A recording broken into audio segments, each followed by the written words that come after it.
Ngozwa zoro sokula peta panoni. Ngozwa zoro sokwendera papandanga. Niko rini ndoita ngai umwe. Ndoita ngai umwe. Osoko lunzu wane. Ndareka zizukone izizwawo. Okolwa.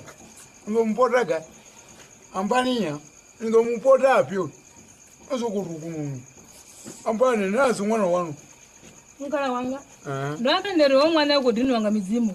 Ndi mizimu yesu ndikwine bane bayange webza makazi wawe. Atela mupasele madi ngori womwana ugodinwanga mizimu. Utonyanga fora pezi badapashola mwana madi ndelo zote shidoruga ka womwana. Zino no that's over there mwezi wopera. Even nimfeseze ngoziva. Zino ara ngori ini ho mwana ukonyako paselo. Na ade jerika hayo. Zino raro ngoraro nena makazi walo. Ito waro no muntu na tsani nge ya makazi wawe.